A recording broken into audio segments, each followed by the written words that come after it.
¿Buscas respuestas? Haz preguntas.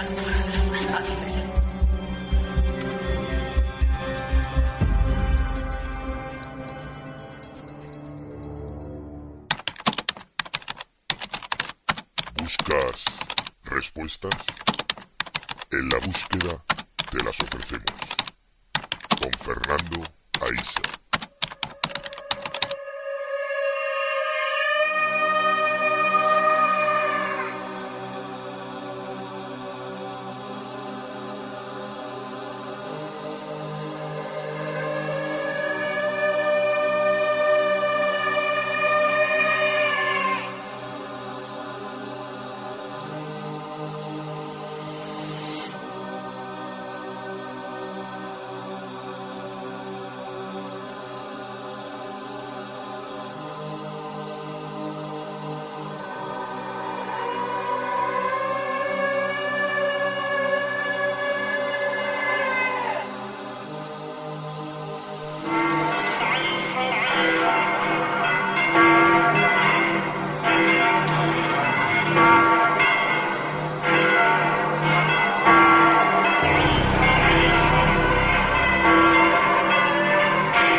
Buenas noches, buscadores, y bienvenidos a Buscas Respuestas. Desde las 19:07 exactamente del día 13 de marzo del 2013, la Iglesia Católica tiene nuevo pontífice, concretamente el número 266 de su larga historia. Para los supersticiosos, conspiranoicos o amantes de la numerología, la fecha tiene su aquel, 13 del 3 del 2013. Y por si esto fuera poco, además, sumando los dígitos de esa fecha, nos da como resultado el número 13. ¿Casualidad?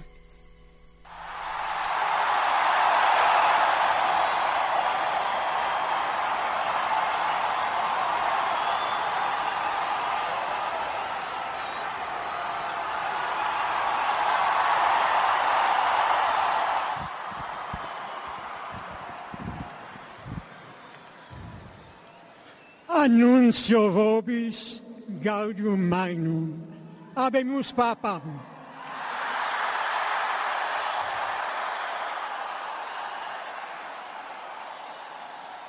Eminentissimum ac reverendissimum Dominum Georgium Marium, Sancte Romani Ecclesiae Cardinalem Bergoglio.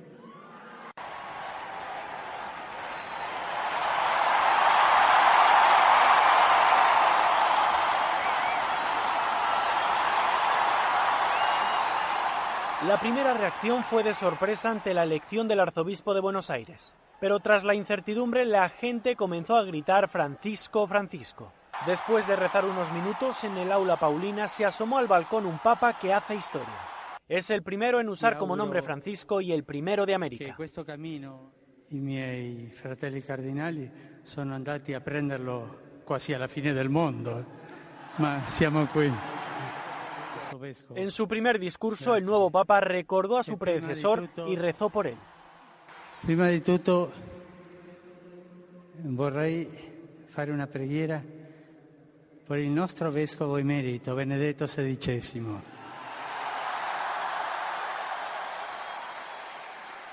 Preghiamo tutte insieme per lui, perché il Signore lo benedica e la Madonna lo custodisca.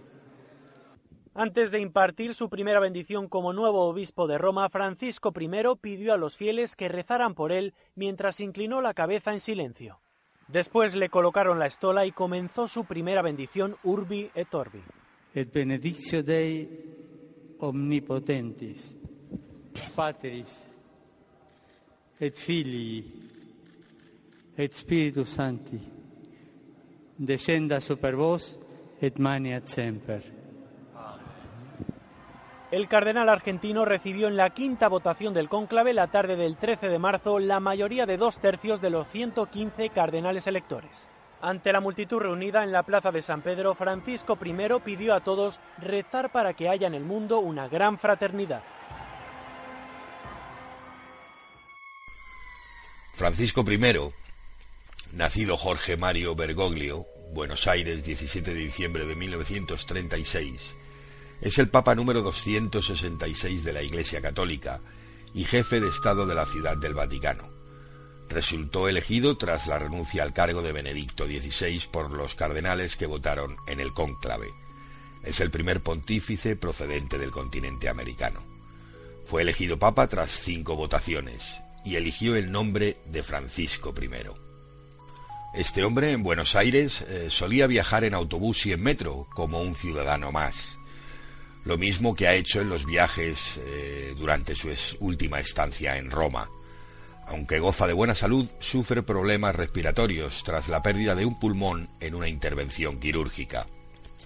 Del mismo modo, durante todos estos años, en la sede bonaerense ha querido cuidar personalmente de los sacerdotes ancianos o enfermos, trasladándose a sus casas o a los hospitales en los que se encontraban, aunque tuviera que pasar allí la noche.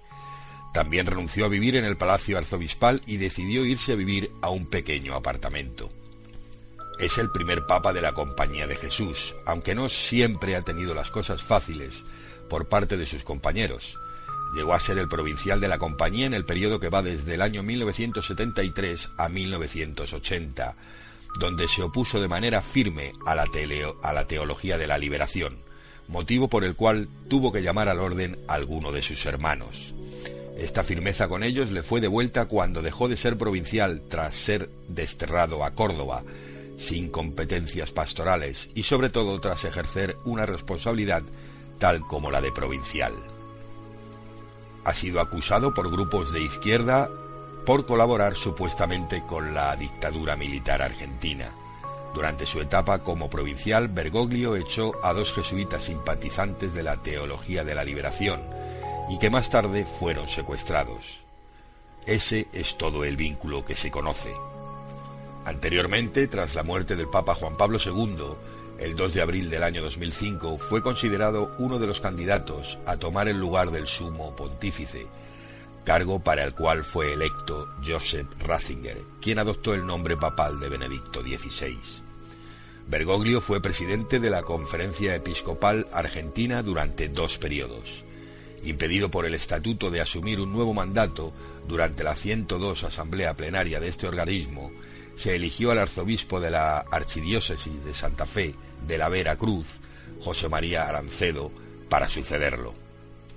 Hijo de un matrimonio de italianos formado por Mario Bergoglio, empleado ferroviario, y Regina, ama de casa, ingresó en la Escuela Secundaria Industrial ENET número 27 Hipólito Yrigoyen con el título de técnico químico.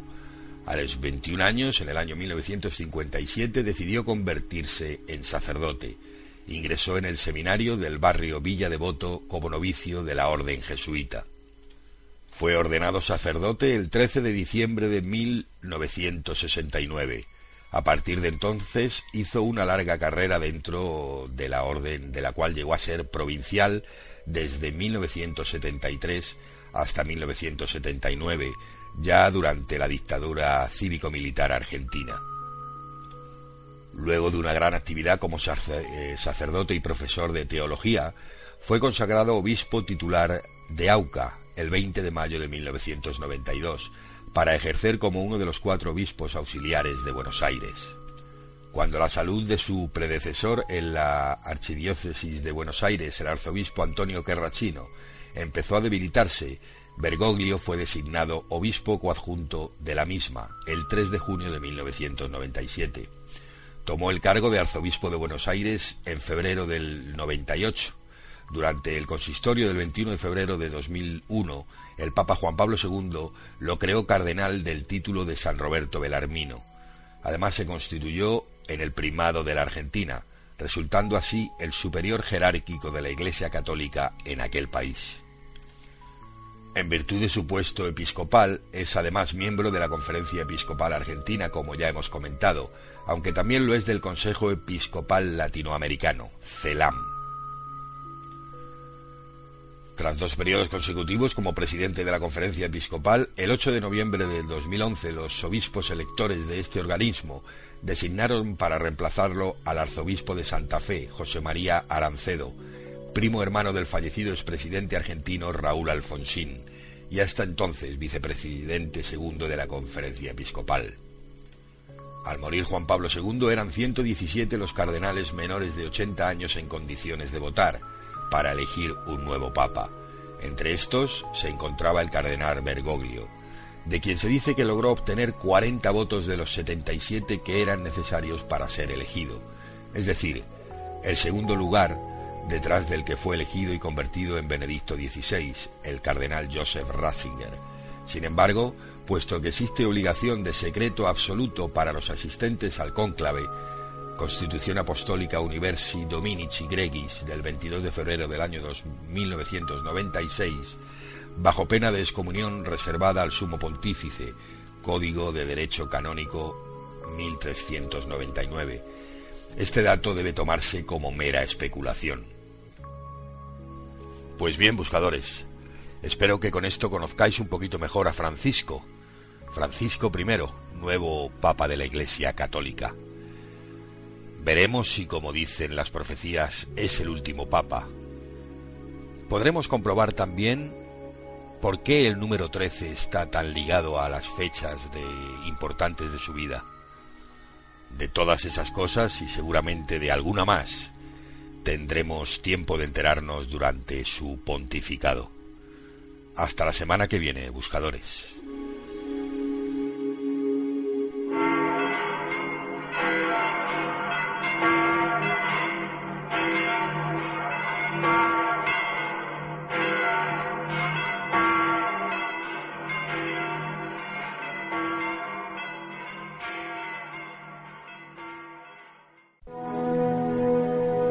Estás sintonizando en la búsqueda.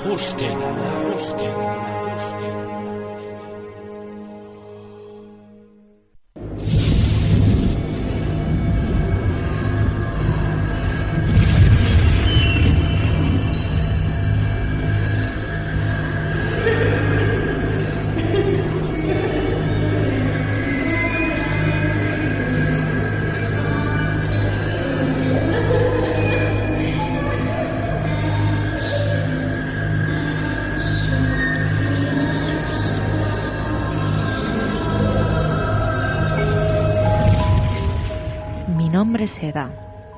Soy licenciada en Pedagogía, con un técnico en Derecho Laboral y una especialidad en el área de Ciencias Sociales.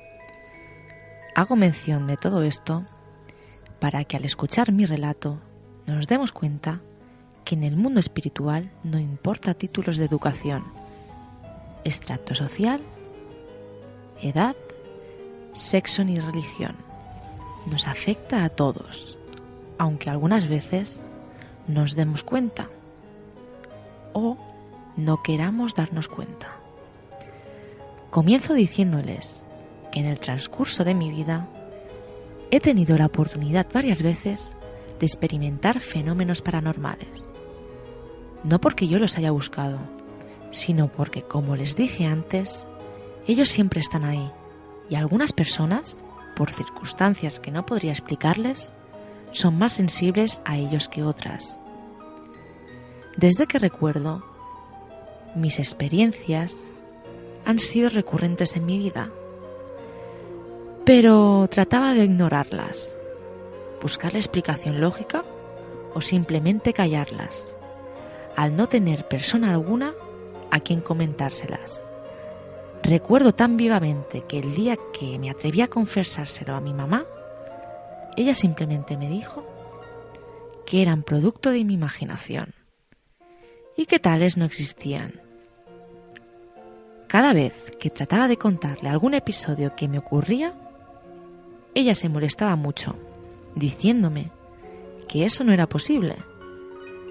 Debido a ello, al llegar a una edad en que podía comprender y saber cómo era algo real, tan real como el mismo aire, tomé la decisión de callarlo o ignorarlo en mis recuerdos, cosa que nunca logré. Hoy decido hacerlos partícipe de una experiencia muy dolorosa, con el propósito que ésta sirva de ayuda a personas como yo. Personas que lo hayan vivido, o quizás que estén siendo en estos momentos víctimas de ello. Durante muchos años fui abusada sexualmente por un ente, sin comprender qué era aquello y por qué me sucedía a mí. Esto provocaba en mí una gran carga emocional, incertidumbre, vergüenza y miedo. ¿Qué digo miedo? Era un terror intenso que sentía cada vez que anochecía y que yo me tenía que ir a dormir. Buscaba excusas, daba vueltas en la cama, dejaba la luz encendida, todo lo que estaba a mi alcance hasta que el sueño me vencía. Y era ahí cuando comenzaba a padecer esa terrible vejación. No les puedo decir cuándo comenzó. Realmente no recuerdo la fecha. Solo sé que era una presencia que se presentaba en mi dormitorio una vez que yo me encontraba dormida. Al principio solo se conformaba con mirarme. No sé si alguna vez ustedes han detectado cuando están siendo observados. Pues yo lo sentía. Sentía el momento justo que entraba en mi recámara y se paraba junto a mí. Sabía que estaba ahí y sabía que era un ser malo. Sentía la incomodidad y el deseo de levantarme, abrir los ojos, llamar a alguien que me ayudara, pero no podía. Aquel ser me lo impedía. Tenía que soportarlo hasta que él quisiera. Era como si se deleitara con mi miedo. Cada vez que él se iba, yo también lo sabía. Y aún dormida, yo decía: gracias, Dios se fue. Lograba sentir paz y armonía cuando aquel ser ya no estaba. Por mucho tiempo solamente pasó eso, hasta que una noche lo sentí entrar y sentarse en la orilla de mi cama. Comenzó a acariciarme, primero las piernas, la cara, el pelo. Yo en aquel momento estaba en shock, paralizada. Podía sentir como aquel ente me tocaba. Yo lloraba, temblaba. Quería abrir mis ojos para verlo y al mismo tiempo me daba miedo de hacerlo. Era horrible sentir como si sus manos sucias me estaban tocando. Me daba miedo y asco. Al despertar me debatía entre la vergüenza, el miedo y la incredulidad, pensando que quizás esto era producto de mi imaginación. Así continuó hasta que una noche no se conformó con tocarme, sino que me penetró. Yo sentí que estaba siendo penetrada y me repetía que no podía ser. Yo era una chica soltera, aún sin novio. Esa noche sentí tanto dolor y cólera que intenté luchar con él. Intentaba cerrar mis piernas, levantarme, y eso me sujetó tan fuerte que dejó marcas de 3 dedos sobre mis piernas en forma visibles. Cuando todo terminó, desperté llorando. Le grité a mi mamá y a mi papá, pero nadie me escuchó. Me sentía tan sola, tan indefensa. A veces pensaba que estaba quedándome loca o que era una pervertida que me imaginaba todo esto. Así pasó mucho tiempo. era abusada sin poder defenderme. Al casarme yo pensé que todo acabaría, ya que mi esposo estaba al lado mío, me sentía segura. Y así fue por un tiempo. No sentí su presencia. Llegué a creer que todo había acabado, pero una noche lo volví a sentir. Sentí cómo ingresaba al dormitorio de nuevo, cómo me inmovilizaba. Yo trataba de hablarle a mi esposo. Logré mover mi mano y tocar a mi esposo. Lo hice con desesperación, pero él no me sintió. Le quería gritar, pero no salía de mi boca palabra alguna. Y fui nuevamente violada. Cuando todo pasó, me desperté llorando. Me senté en la cama a llorar, y al escucharme mi esposo se despertó y me preguntó que qué me pasaba. Yo le dije que estuve hablando, que lo toqué y que tenía miedo. Él no escuchó ni sintió nada. A mí me daba vergüenza contarle lo que me pasaba, porque ni yo misma sabía qué era. Y al sentir sensaciones me sentía culpable y sucia. ¿Qué le iba a hacer? ¿Qué le iba a decir? Lo callé. Este ente llegó a manipular tanto mi matrimonio que mi esposo ya no quería dormir a mi lado. Nos acostábamos felices y a medianoche él se levantaba y se iba a dormir a la sala. Yo le preguntaba que qué le pasaba y él me decía que no sabía, que se sentía mal, que solo iba a estar un ratito en el sofá y que luego regresaría. Yo sabía lo que eso significaba y tal como me temía, volví a ser víctima de ese ser malvado. Provocaba discusiones, malestares y peleas entre nosotros.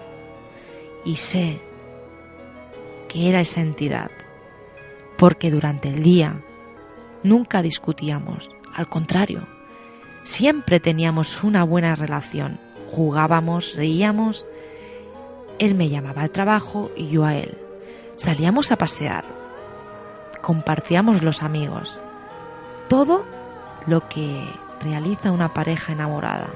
Pero al hacerse de noche, de la nada, comenzaba el pleito. O era mi esposo o era yo. Que por algo que en tiempo normal nos causaría risa, en esa ocasión era motivo de disgusto. Otras veces, mi esposo me decía que sentía una gran opresión en su cabeza, que no era dolor, sino que como algo que le apretaba las sienes. Le provocaba fiebres al amanecer, pero desaparecían como por arte de magia. Era terrible. O si no, me decía que no podía dormir en la cama. Cambiábamos camas en varias ocasiones. Comenzamos con una normal, luego con un colchón semi, luego con un colchón semi-ortopédico, luego ortopédico, luego compramos otras marcas, pero nunca encontramos una en la que mi esposo se sintiera bien. Siempre le producía algún tipo de malestar y acababa durmiendo en otro lado, lejos de mí. No teníamos explicación. Yo sabía que él me amaba, que quería estar conmigo, pero simplemente no podía. Yo buscaba explicación a lo que nos pasaba. Visité psicólogos y lo único que me decían era que lo que yo experimentaba era provocado por las etapas del sueño, que era normal, y que a nosotros, como pareja, era la ansiedad que sentían todos los recién casados, que cuando ya lográramos mayor compenetración esto pasaría. Yo comencé a tomar medicamentos para la ansiedad, para el insomnio, y esto acrecentó aún más mis problemas. Mi matrimonio estaba a punto de terminar. No sabía a quién acudir ni qué hacer. Hasta que un día le conté a una amiga lo que me pasaba. Cómo sentía que era violada y cómo mi matrimonio estaba terminando. Ella me aconsejó que fuera a un seminario que estaba realizando una iglesia cristiana yo fui. Y ese día estaba como invitado un pastor que predicó sobre los demonios que abusaban tanto a los hombres como a las mujeres. Yo no lo podía creer. Él estaba diciendo todo lo que me ocurría, tal y como me sucedía. Él explicó que estos demonios se llaman súcubos e incubos. Los incubos es un demonio de forma masculina que tiene relaciones sexuales con las mujeres. Y los súcubos son demonios que toman forma de mujer para poder acercarse a los hombres y seducirlos mediante excitación sexual por los sueños. Por supuesto, cuando realizaron la invitación de aceptar a Jesús, yo acepté. Me convertí al cristianismo. Tenía la esperanza que con ellos se acabaría esta pesadilla. Pero ¿cuál fue mi sorpresa? Que los ataques se incrementaron y fueron, por así decir, en forma más violenta. Hasta que una noche que este demonio llegó a abusarme, ya no sentí miedo, sino que me sentí tan humillada, tan molesta, que la cólera surgió en mí y le hice frente. Cuando comenzó a tocarme le grité que me soltara, que él no tenía ningún derecho a tocarme, que yo había entregado mi vida a Jesucristo, que la sangre de Cristo me cubría y que en el nombre de Él le ordenaba que me soltara y que se fuera de mi vida y de la vida de todos mis descendientes. Y en el acto se escuchó como si se hubiera producido una explosión en mi ventana.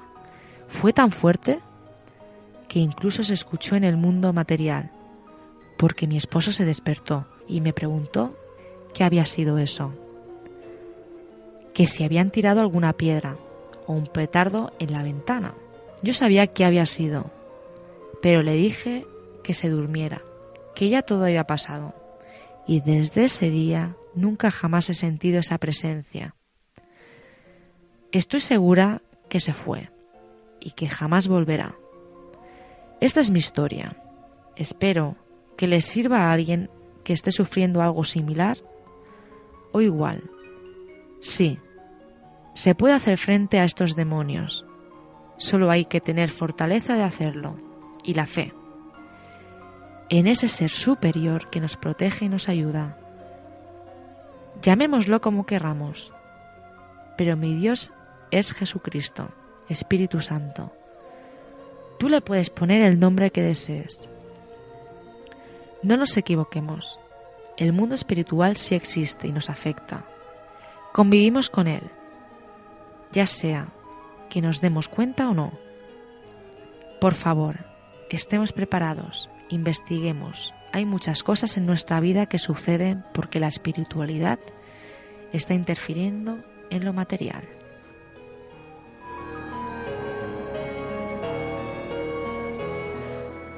Muchísimas gracias, Seda. Realmente tu experiencia me ha impresionado.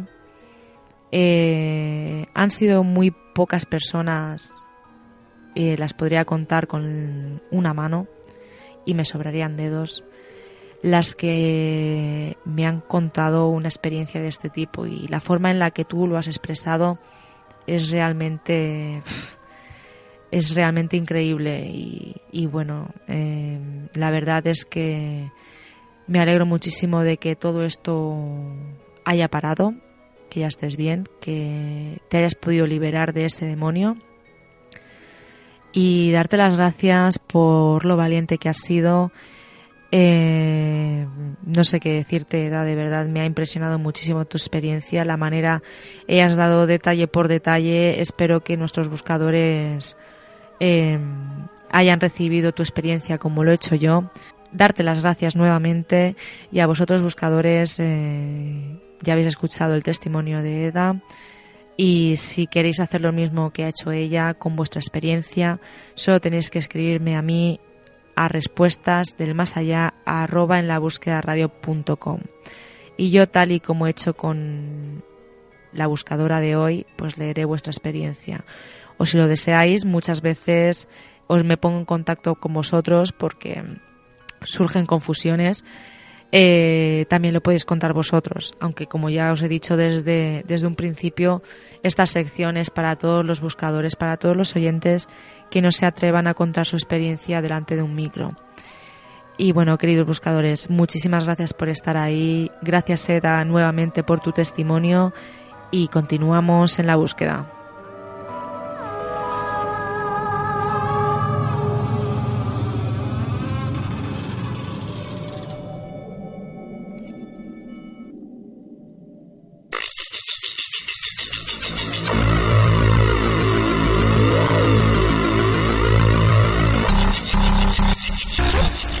En la búsqueda.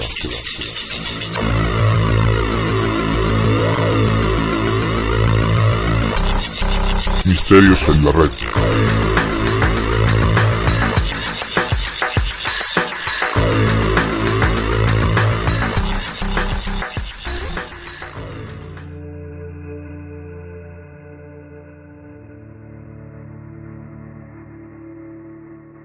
A lo largo de nuestra vida podemos encontrarnos con el misterio en diferentes lugares, en distintas situaciones. Internet no iba a librarse de este encuentro. Esta semana quiero hablaros de una extraña página que ha mantenido en jaque a cientos de miles de millones de usuarios a lo largo de varios años. Hablo de www.jodi.org. Esta extraña página web alberga un contenido inusual, extraños mensajes cifrados, códigos encriptados, una serie de planos aparentemente incoherentes y un sinfín de contenido desde luego bastante extraño. Las teorías que a lo largo de los años se han ido sumando a los diferentes foros, a las diferentes páginas web especializadas en estos asuntos, y donde los usuarios se pegaban largas horas de investigación intentando extraer conclusiones de estos mensajes, son muy diversas. Van desde que es un virus bastante potente, capaz de tomar el control de nuestro ordenador, así como el de los contactos que tengamos en nuestro correo electrónico. Van también desde que pueden llegar a ser planos de reactores nucleares, naves alienígenas, planos o mensajes cifrados extraterrestres y un sinfín de explicaciones, desde luego nada halagüeñas, las que se le han otorgado a esta página web. Se pueden también sacar ciertas menciones, desde luego, pues que nos harían pensar y meditar muchísimo. Hablan de fantasmas, se encuentra una mención a un falso Hitler, también mencionan a Al Qaeda, también se puede encontrar la frase de Dios no existe y una serie también de frases, de luego, totalmente incoherentes. La explicación real, la explicación que se le otorga, la explicación de esta existencia, el verdadero motivo de que esta página web se aloje en Internet es muy diferente a las teorías que han ido surgiendo a lo largo de estos años. Joan Hemsker y Dick Passman son los creadores de esta página web. Son artistasnet.art, del llamado periodo heroico. Aquellos que a mediados de los 90 empezaron a hacer arte en la red. Bueno, no exactamente arte en la red, sino arte con la red. Sus herramientas fueron los software y los hardware con los que modificaban los juegos de ordenador y creaban páginas inesperadas a lo que ya se conocía en aquel entonces. En 1995 hicieron una de sus obras más conocidas, Jodi.org. Nos asalta con un sinfín de imágenes, como mencionado, textos incoherentes, mensajes cifrados y códigos secretos. En esta ocasión, el misterio está resuelto. En esta ocasión, se ha desvelado este expediente X virtual. Desde luego, yo desde aquí recomiendo su visita, porque nos encontramos ante un arte virtual, ante una obra de arte, desde luego, en Internet. En muchas ocasiones el misterio se fusiona con el arte. Desde las civilizaciones antiguas podemos encontrar esta extraña fusión, incluso en esta etapa moderna, donde el misterio se aloja en Internet y ha puesto en jaque a cientos de miles de millones de usuarios. Ahora sí, hasta la semana que viene.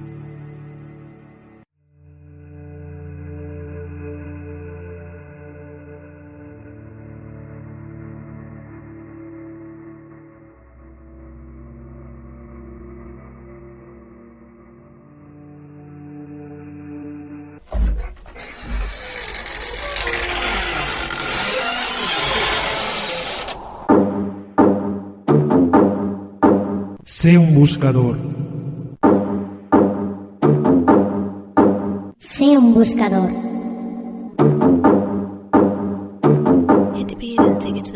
Sé un buscador. No te dejes engañar. Rechaza imitaciones.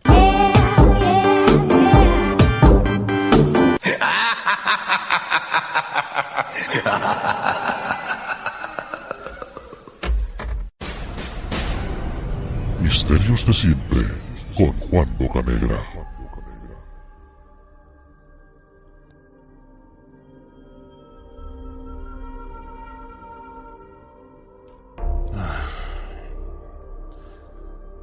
Saludos, amigos oyentes, parientes, borregos y alimañas varias.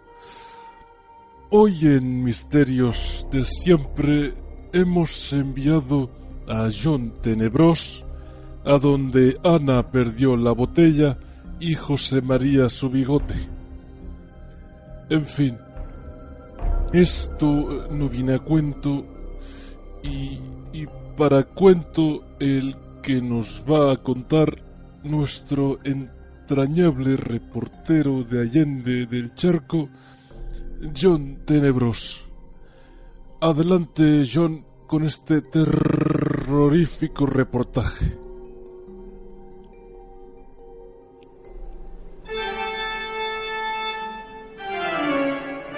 Misterios de Siempre presenta un investigador norteamericano en la España profunda.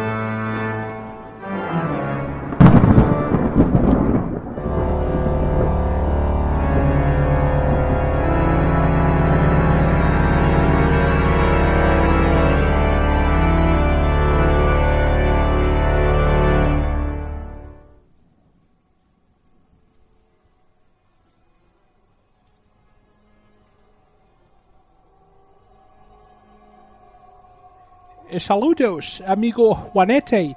Me encuentro en la puerta de una house en el pueblo gallego de Santa Gumersinda de Rapaces, donde su owner, su propietario, don Fernando Ulloa Zolocuña, oye voces de cantadores que se han morido en los últimos días. Para chequear este misterio, me voy a encerrar en la house y pasar la noche en vela, grabando cuanto happens, y con un poco de good luck, tendré un testimonio exclusivo.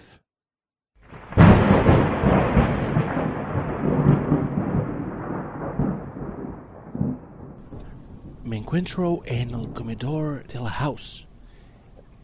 He encontrado algo de comida y una bottle de alvarinho que estoy killing a chupitazos.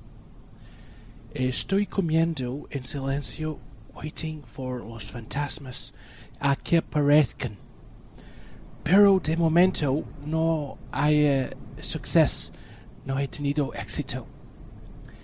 He colocado recorders por toda la casa y una sofisticada cámara espectrográfica de rayos fritos recauchutados que captará hasta la más mínima presencia fantasmal que aparezca en esta casa.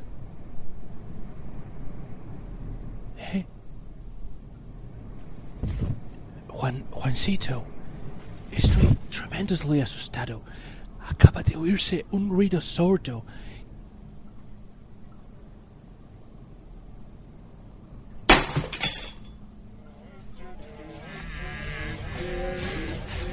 Y ahora se oye una especie de ghostly music, de música fantasmal. Me dirijo al origen del sonido. Cámara en mano. ¡Oh, Dios mío! Veo una figura bajita y su sonrisa deslumbrante me ciega con su fantasmal luz. ¿Quién puede ser este ghost? ¡Oh, my God! Ha desaparecido. No tengo words para describir lo que estoy viendo, amigo Juan. Siento pavor en mi cuerpo. ¡Ah! Dios mío, esto es un poltergeist. Amigo Negramouth, si no vuelvo porque los ghosts se me llevan esta noche, el señor Ulloa de Santa Gumersinda de Rapaices tiene instructions de recoger evidence y llevarlas a los estudios de misterios de siempre para que quede constancia de mi investigación. Oh, parece que el poltergeist ha finalizado. Oh my goodness. Siento como un frío congelado. Es extraño. Alguien me ha tocado el hombro. Hay alguien aquí. Hay alguien. Someone there. Show yourself.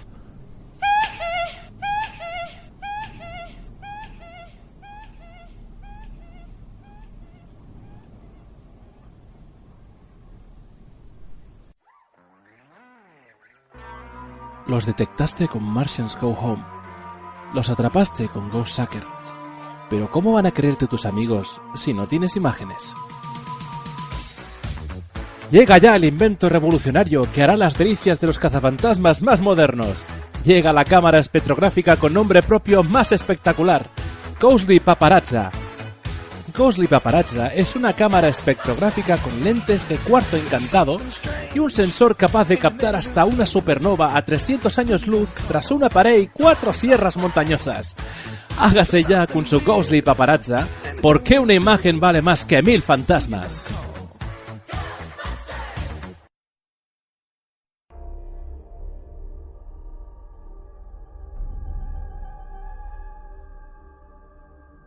Y después de este profesional reportaje que nos ha llegado desde Santa Gumersinda de Rapaces,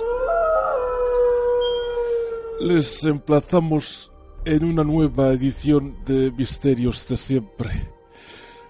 Quiero remarcar que la actividad alcohólica de John Tenebros no está aprobada por esta dirección. Que tengan ustedes un pavoroso día.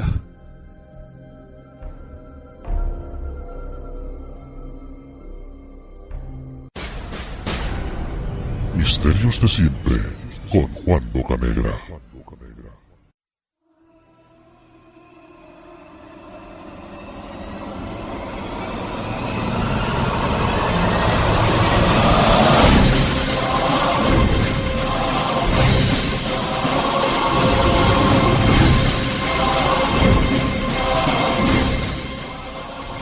No te dejes engañar. Sé un buscador.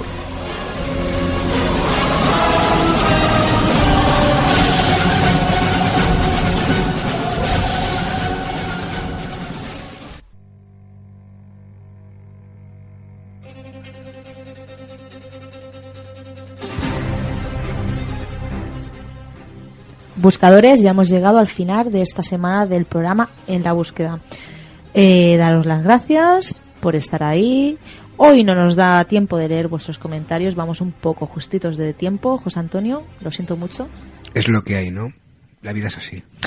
Sí que decir que algunos de los comentarios, me gustaría aclarar esto, algunos de los comentarios que nos han dejado esta semana se están quejando de que no pueden escuchar nuestros programas, que tienen dificultades a la hora de escucharlos a través de iVoox. Bastantes semanas ya. Vale, sí. Bueno, deciros que bueno, nosotros no podemos hacer nada, estamos a ver si podemos solucionar un poco el tema. Si no podéis escucharlo, escribirnos, contacto@enlabúsqueda.radio, a ver si podemos solucionaros el problema. No podemos hacer nada de verdad. Entonces el muñequito Hombre, a través de iVoox no podemos hacer nada, pero bueno, a lo mejor pues les podemos dar la dirección de poder escuchar de otra manera. O, sí, bueno, a través de... Por ejemplo, en nuestra radio, en Set de Radio, pues a lo mejor el día que lo pueden escucharlo ellos a través de iVoox, pues les decimos la dirección donde pueden escucharlo a través de nuestra radio. Hay muchas alternativas. Pues... Y si no, que nos escuchen en el viento. Anda, qué bonita queda, ¿no? Si no, tenemos prisa, si nos liamos aquí a hablar, si se acaba, mira que 2 horas que estamos aquí y nos echa. Uy. Carlos, nos echas ya, ¿no? Hombre, es que ya es la hora del tiempo, ¿eh? Bueno, pues nada, queridos buscadores, que sepáis que todos vuestros comentarios están recogidos y que les daremos un repaso la semana que viene aquí en el programa. Esperamos realmente que os haya gustado todo lo que ha acontecido en estas 2 horas de radio, de misterio, y muchísimas gracias por estar ahí. José Antonio, ¿nos vamos? Nos vamos. Pues bueno, queridos buscadores, nos oímos, nos escuchamos la semana que viene. Hasta la semana que viene. En La Búsqueda.